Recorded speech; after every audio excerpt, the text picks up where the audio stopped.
I've got to change this corner because at the moment I'm keeping ducking underneath it and it's getting a little bit annoying, so I've got to take this corner off.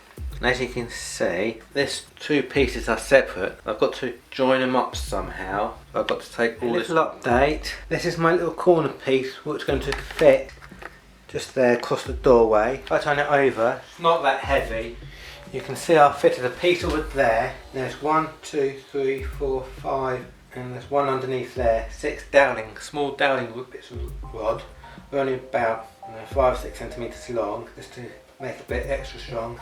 I can't put another piece of, I was wanting to put another piece along there, but I can't really, because I'll show you why. Because these will get in the way. I'll show you what it looks like with it on. There you go, that's what it looks like when it's on. Then I've got to somehow fix the track on, or probably nail it on, something like that. Then I've got to get some copper pieces and then make a better connection. When I lift this down, there'll be a copper plate there and it will just connect straight away, and I won't have to mess about with fixing these using these fish plates. I can just lay it straight down and be connected straight away, something like that. Right, I want to show you where I am on this little project of mine. I've got this sheet of copper. It is 30 centimeters by 20 centimeters, or 12 inches by 8 inches. And as you can see, I've drawn some rectangles on it, which I've got yet to cut out. I've cut out 2, and I've cut each of these 2 rectangles in half. And I'll show you why. According to the nice folk on Hornby Forum, there's Yellow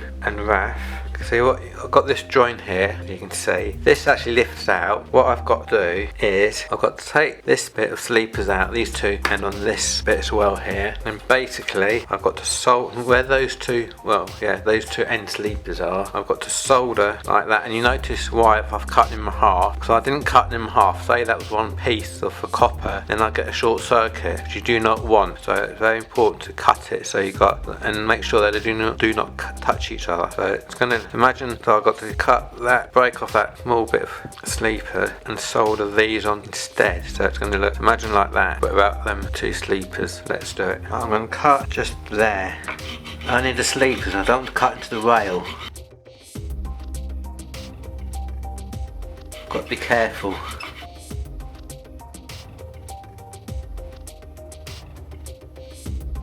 I think I've cut through, hopefully.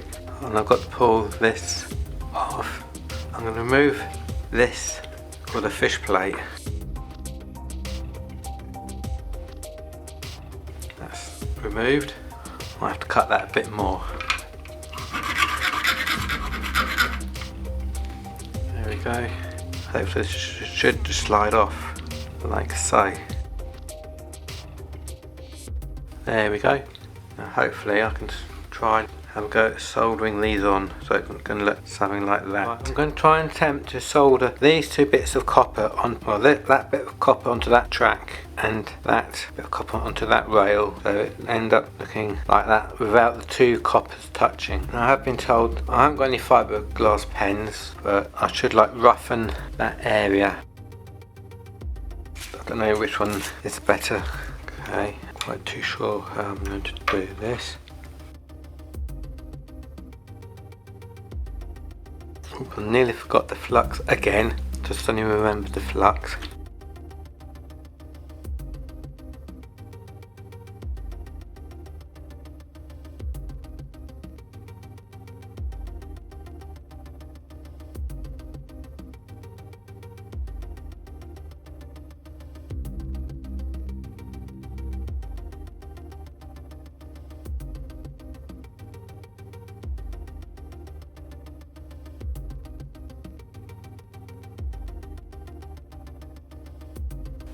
This is another little update. This is what it should look like. That's been soldered in. I had a bit of help from WD Models. I had a bit of trouble soldering that onto there. I've cheated with that one, I've used super glue. And these ones have not actually been soldered on, but they will be. Now I've nailed, well, these little track pins. There's a little track pin there, and then another little track pin just there. Now you notice I made a little connection wire on the outer track over here. That's for the inner track, and that one over there is for the outer track. If you want to know how to make that link wire, I'll put a link at the top called How to Make a Link Wire for Your Model Railway. I've also got to nail these on to the board.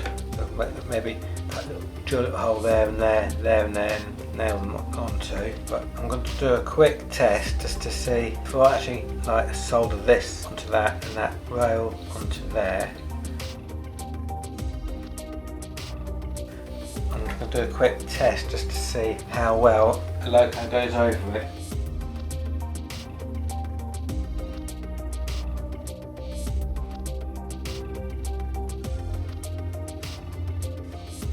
Let's try the Flying Scotsman.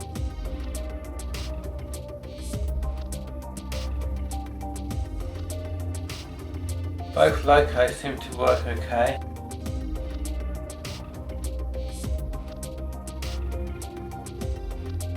Let's try the FS with carriages. Right, here comes the FS with 4 Pullman carriages. Right backwards.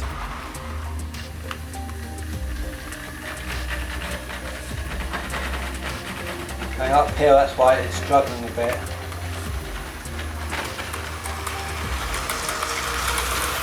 So all I've got to do now, as I said earlier, I've got to nail these 4 bits in, solder these 2, do the same for this track here, and then do the same for over here. Move these ones out of the way, and the same here as well. So that would be the big test, but even the bigger test will be me lifting the board out. So I'm getting there. I think you get the idea. So basically those would be there, and be another 2 underneath that one there. Must have nailed that one down. Be 2 underneath there. Oh, hang on, no, there'd be 2 there. Be 2 for this bit of track here, another 2 for this bit of track here, so there'll be 4, another 2 bits there for that bit of track there. And so it kind of, I think you get the idea now. I mean, it basically look like that. I'll do another video once it's finished, once I've done it properly, but that'll be it for the next video to come. So I'm doing this in stages. So thanks for watching, and I'll see you in my next video. Don't forget to like and subscribe. Thanks for watching, thank you, bye.